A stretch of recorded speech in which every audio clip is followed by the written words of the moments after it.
반갑습니다. 6월 23일 화요일 큐티 스케치 시간입니다. 오늘 본문은 요나서 3장 1절부터 10절까지의 말씀입니다.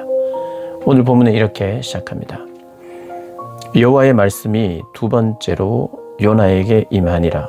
이르시되 일어나 저 큰 성읍 니느웨로 가서 내가 네게 명한 바를 그들에게 선포하라 하신지라. 오늘 본문은 이제 육지로 나온 물고기가 육지에 와서 요나를 토해내죠. 하나님의 명령을 받고 하나님의 말씀에 어떤 면에서는 물고기가 순종한 거죠. 그래서 나옵니다. 나오고 나서 이야기인데요. 하나님께서 이제 요나에게 말씀하십니다.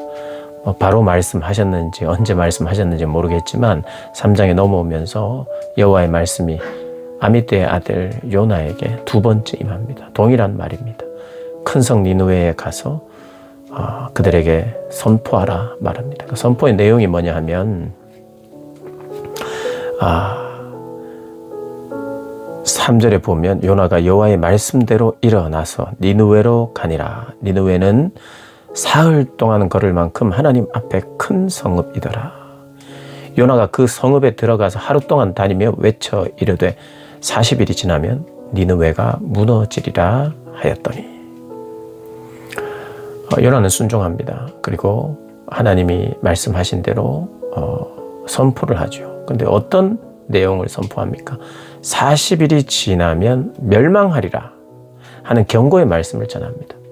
물론 이 경고의 말씀 안에는 회개를 요청하는 말씀이 있을 수 있는 겁니다. 그러나 이 성경이 표현하고 싶은 게 있어요. 그들이 악한 일을 했는데 그 악한 일을 지적하거나 가르쳐주지 않아요. 물론 그 안에 그런 요나의 선포한 내용 중에는 그런 것들이 전혀 없었다고 말할 수는 없겠으나 그들이 회개한 점을 보면 그들이 뭔가 깨달음이 있기 때문이겠죠. 그리고 우리가 악한 길에 지금 있구나, 이렇게 살아서는 안 되겠다 하는 온 백성들의 그런 회개의 정서가 있었고 왕조차도 그런 정서가 생겼어요. 하나님이 그런 마음을 주신 겁니다. 그런데 정작 요나는 오늘 보면 사역자로서는 결코 이런 태도를 가지면 안 되는 두 가지가 있는데, 하나는 사흘 동안 걸을 만큼 하나님 앞에서 큰 성이었는데 하루 동안만 말씀을 전합니다. 하루 동안 말씀을 전한다. 이 말은 이런 간절함과 열망의 결여를 볼 수 있습니다. 그러니까 이미 이 요나의 마음에는 4장에도 표현되고 있지만은 이들이 회개하여 돌아오기를 원치 않아요. 왜냐하면 하나님이 용서하고 하나님이 사랑하면 그들에게 멸망을 선포하지 않을 것이기 때문입니다. 그래서 오늘 이 본문은 사역자로서는 이런 태도를 가지면 안 되는데 그런 태도를 가졌습니다. 선포 방식에도 문제가 있어요. 어떤 선포 방식인가 하면 회개에 대한 메시지가 없습니다. 그냥 단지 멸망하리라, 무너지리라 이야기만 합니다. 그래서 우리가 볼 수 있는 것은 이 요나가 하나님 앞에 말씀에 순종했지만 하나님의 하나님 마음속에 있는 것을 깊이 이해하고 선언했다고는 볼 수 없는 거죠. 오히려 놀라운 것은 회개를 선포하지 않았고 멸망을 선포했음에도 불구하고 하나님이 그들을 긍휼히 여겨서 왕으로부터 시작한 모든 백성들이 회개하고 하나님 앞에 돌아왔다는 거예요. 물론 이 하나님 앞에 돌아왔다는 것이 언약 백성으로서 여호와 하나님만 섬기게 되는 나라가 되었다든지 지금 곧바로 그렇게 되었다고 볼 수는 없어요. 그러나 그것이 하나님의 선교의 문을 열기 시작하는 겁니다. 하나님은 열방을 향하여 열방을 긍휼히 여기시고 결국 하나님을 알고 하나님을 깨달아서 하나님의 말씀에 순종하는 백성들 되기를 원하는 것이 그것이 하나님의 마음이고 하나님의 뜻입니다. 어쨌든 이런 하나님이 긍휼히 여기시는 니느웨도 그리고 아수르도 긍휼히 여기시는 하나님이신 것을 오늘 본문이 보여주고 있고, 하나님이 하나님의 말씀을 듣는 백성들에게, 사람들에게 회개의 마음을 주실 수 있는 분이 하나님이시고 하나님이 일하시고 역사하시는 겁니다. 그리고 반대로 사역자는, 선지자는 정말 하나님의 마음을 깊이 모르고 있는 상태임에도 불구하고 글을 쓴다는 거예요. 여러분, 우리 하나님은요, 적국을 쓰기도 하잖아요. 하나님은 악한 왕을 쓰기도 합니다. 그리고 하나님은 참 헌신된 선지자도 씁니다. 그런데 하나님은 때때로 헌신되지 못하고 또 주님의 마음을 깊이 이해하지 못하는 사람도 쓸 수 있다는 것을 보여줘요.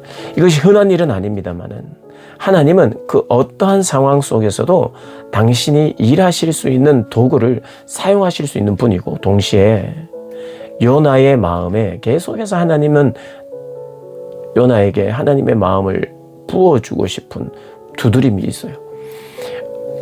아수르 사람들, 즉 니느웨 사람들은 문을 두드렸는데 한 번에 열립니다. 하나님이 긍휼히 여기시는 것을 선명하게 보여줘요. 근데 요나에게는 계속해서 문을 두드려요. 문을 두드려도 잘 열리지 않습니다. 하나님은 계속해서 기회를 주는데 요나는 그의 마음에 큰 변화가 없습니다. 그래서 선교한 내용을 봐도 정말 선교사인가? 물론 이 요나는요, 열왕기 하 14장에 보면 여로보암 2세 때 이 영토의 회복을 예언한 선지자예요. 그리고 그 예언이 이루어졌습니다. 그러니까 북이스라엘이죠. 북이스라엘의 그 나라에서는 참 어떤 애국하는 선지자예요. 나라가 회복될 것이다. 부흥할 것이다. 확장할 것이다. 우리는 선민이다. 하나님 우리를 사랑하신다. 이 예언이, 그것도 하나님의 마음이었어요. 그것은 외쳤어요. 그리고 외친 대로 됐습니다. 나라가 번영하고 확장되었어요. 그런데 잠재적인 위협의 국가가 어디냐 하면 아수르입니다. 이 역사적인 배경 속에. 아수르가 결국에는요, 이 요나가 사역한 40-50년 후에 아수르가 북이스라엘을 멸망시키는데요. 한 40-50년 전에, 한 40년 전에 요나가 그 니느웨, 그 큰 성읍, 아수르의 핵심적인 도시에 회개할 수 있도록, 하나님께 긍휼을 입을 수 있도록 가서 전하는 꼴이니, 이것이 그에게는 이게 너무나도 큰 딜레마고 이해할 수 없는 부분이었을 거라고 우리는 추론할 수 있어요. 왜냐하면 여로보암 2세 때의 열왕기 하 14장을 보면 우리가 그것을 이해할 수 있어요. 요나는 과연 어떤 선지자인가? 북이스라엘에는 어떤 선지자였는가? 그가 바랬던 것은 무엇인가? 우리가 읽을 수 있어요.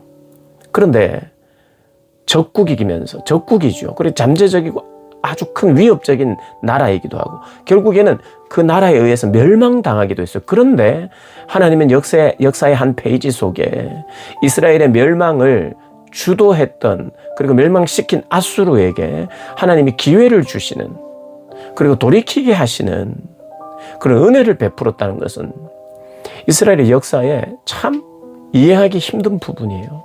근데 그것은 사실이고 하나님의 마음이라는 거예요. 하나님은 아수르를 도구로 사용하시기도 하고, 또 아수르를 사랑하기도 하고, 이스라엘 백성들을 사랑하고, 이스라엘 백성들이 하나님을 알기를 원할 뿐만 아니라 아수르도 알기를 원하고, 아수르도 포기하지 않고, 니느웨도 포기하지 않는, 결국에는 하나님이 역사의 흐름 속에서 때로는 누군가의 손을 들어주는 것 같은 그런 하나님이신 것처럼 보이기도 해요. 앞서서 요나 선지자가 북이스라엘에서 사역할 그 당시에 회복이 일어났어요.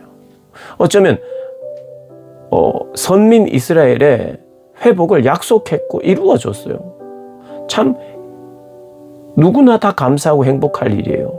그런데 그 동일한 선지자가 앞으로 이스라엘을 치게 될 아수르의 큰 성읍에서 회개할 것을 요청하는 이 사역을 감당하는 것이 그에게는 받아들일 수 없는 문제예요. 그래서 요나서는요, 하나님과 이스라엘, 어쩌면 이스라엘의 모습이에요. 요나의 모습이. 어떻게 보면 나라의 확장, 부흥, 선민, 또 애국, 우리나라여야 한다. 우리나라를 사랑하시는 하나님, 그분은 우리나라를 지켜주신다. 그게 틀린 말은 아닙니다.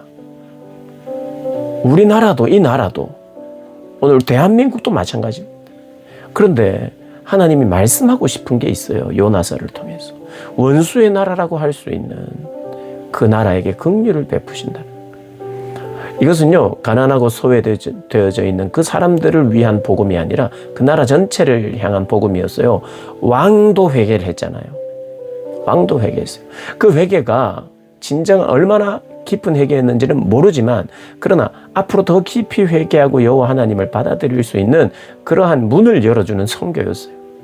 그러니까 하나님은 요나서와 열왕기하의 내용을 통해서 열방을 사랑하시는 하나님, 그 하나님의 마음을 선지자는 알아야 되고 선민 이스라엘은 알아야 되지, 그것을 경계하고 구분하고 원수로만 남기면 안 된다는 메시지를 이미 구약시대에 하고 있다는 겁니다. 그래서 사실은 3장은 좀 우리가 이해하기 힘든, 사실 요나서 전체가 이해하기 힘든 내용이에요. 그런데 열왕기하와 함께 보면서 하나님이 던지는 메시지를 우리가 읽어간다면 계속해서 평행선을 달리고 있는 하나님과 이스라엘의 평행선, 하나님과 요나 선지자의 평행선을 우리가 읽어가면서 그 메시지를 찾게 됩니다. 우리 요나서를 통해서 더 깊은 하나님의 마음을 만나는 저와 여러분 되시기를 주님의 이름으로 축복합니다.